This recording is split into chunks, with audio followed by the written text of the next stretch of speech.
My third point is Islamophobia. There are 1.3 billion Muslims in this world. There are millions of Muslims living in other countries, European countries, in the US as minorities. Islamophobia since 9/11 has grown at a pace where it is alarming. Human communities live together. There should be understanding amongst them. But Islamophobia is creating a division. Muslim women wearing hijab, it's become an issue. It's become an issue in some countries. Hijab is some sort of a weapon. A woman can take off her clothes in countries, but she can't put on more clothes. How is this happening? Because of Islamophobia. And how did this Islamophobia start? After 9/11. And why did it start? Because certain Western leaders equated terrorism with Islam. Islamic terrorism. Radical Islam. What is radical Islam? There is only one Islam, and that is the Islam we follow of Prophet Muhammad sallallahu alaihi wasallam. There is no other Islam. Radical Islam, Islamic terrorism, what message did they send to people in the West, and why is there Islamophobia? How is a person in New York, in the Midwest, in the US, in European capital, how is he going to distinguish between who is a moderate Muslim and who is a radical Muslim? Because terrorism has nothing to do with any religion. This Islamic terrorism, Islamic radicalism, and sadly used by leaders, this has been the main reason for this Islamophobia. And it has caused pain amongst Muslims. We in Muslim countries watch this Islamophobia traveling abroad, and it's getting worse. And may I just say, Mr. President, that in European countries, it is marginalizing Muslim communities. And we all know that marginalization leads to radicalization. Some of the people who ended up as militants in Syria and other places were from marginalized Muslim communities. And my point here is that we must address this issue. I'm sad to say that we Muslim leaders have not addressed this issue either. After 9/11, when this thing came about, war against radical Islam, rather than Muslim leaders trying to explain to the West that there is no such thing as radical Islam, in all human communities, they are radicals, they're liberals and the rest are moderate. All human communities, Christians, Jews, everyone has it. But Islam is not radical, neither Judaism, neither Christianity, neither Hinduism. No religion preaches radicalism. The basis of all religion is compassion and justice, which differentiates us from the animal kingdom. But unfortunately, the Muslim leadership was so scared of being called radical Islam that all of them became moderates. In Pakistan, we were in the eye of the storm, and our government coined a phrase called enlightened moderation. No one knows what it meant, but everyone started putting on Western suits that they were moderates, started speaking. Even those who didn't know English would speak English because they were moderates. No one had a clue what it was, because we in the Muslim world did not explain to the West that there is no such thing as radical Islam. One of the reasons why after 9/11 Islam was supposed to be equated with terrorism was suicide attacks. Because the 9/11 bombers did a suicide attack, all sorts of theories came up. that the Muslims are involved in suicide attacks because they will get virgin in heavens. Some came up with, what about women? Suicide attackers. So this bizarre thing happened. No one explained. Suicide attacks and Islam were equated. No one did research that before 9/11, the majority of suicide attacks in the world were by Tamil tigers, who were Hindus. No one blamed Hinduism, and quite rightly. What has Hinduism got to do with what desperate people were doing in Sri Lanka? We all know about, we've seen films about Japanese kamikaze pilots at the end of the Second World War doing suicide attacks. No one blamed the religion. But here we were trying to prove we were moderates and not explaining to the West.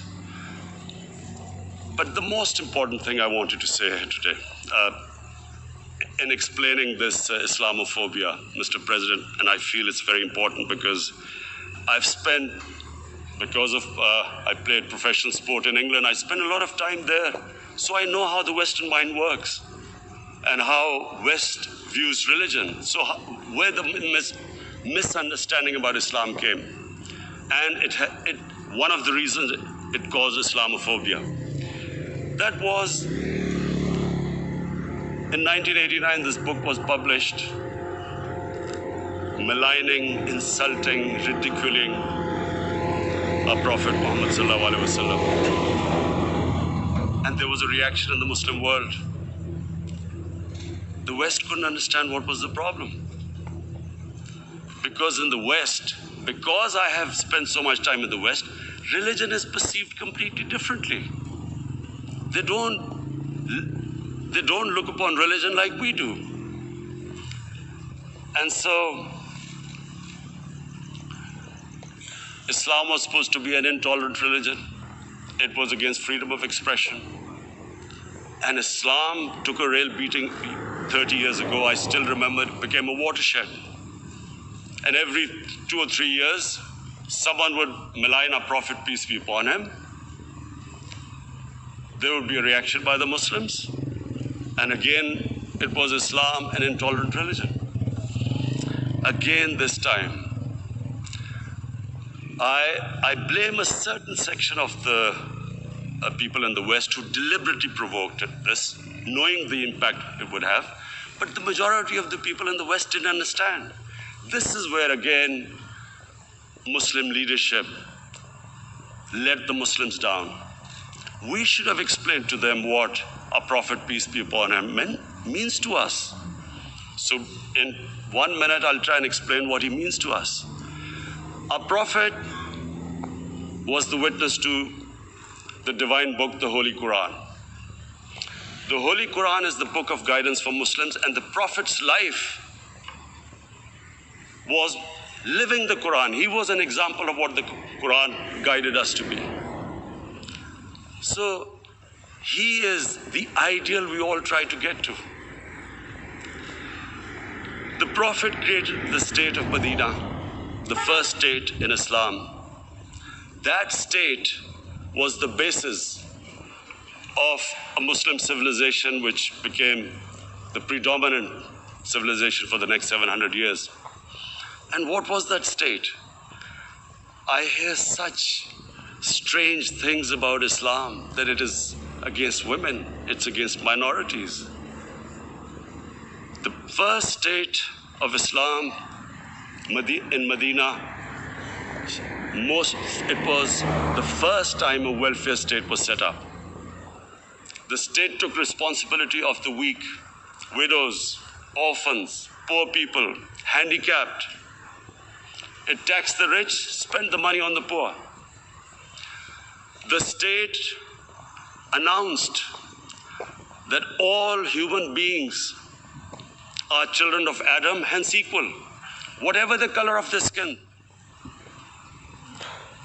The state announced, the Prophet announced that, and slavery, the whole system depended on slavery, as it did for many years in the Western societies.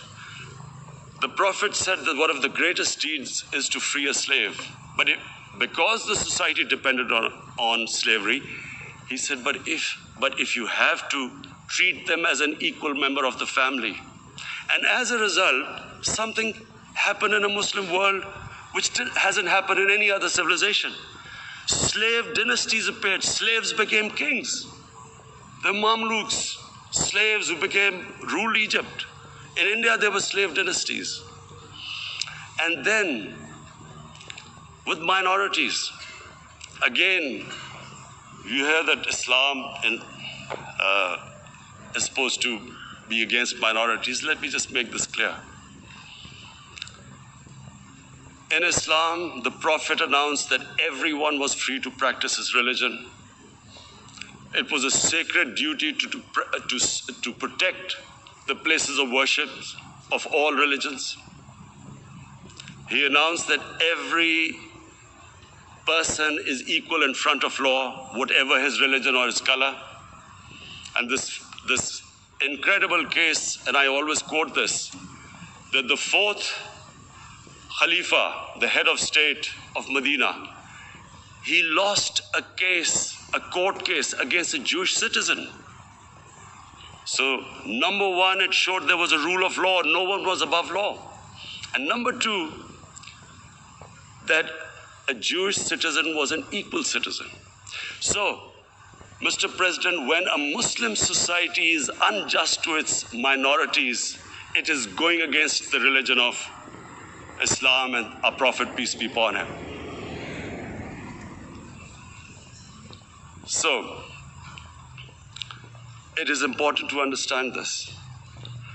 The Prophet lives in our hearts. When he's ridiculed, when he's insulted, it hurts. As we human beings understand one thing, the pain of the heart is far, far, far more hurtful than physical pain. And that's why the Muslims react. And I always thought that if I ever had the stage, I would try and explain this to the world community, especially to the Western community, because having lived in the Western community, people didn't understand this. When I first went as a teenager to England, there was a comedy film on Jesus Christ. It's unthinkable in Muslim societies. So we need to explain that, look, in a human community, we must be sensitive to what causes pain to other human beings. We have, in the Western society, and quite rightly, the Holocaust is treated with sensitivity because it gives the Jewish community pain. That's all we ask. That do not use freedom of speech to cause us pain by insulting a holy prophet. That's all we want. And now, the number fourth point, Mr. President.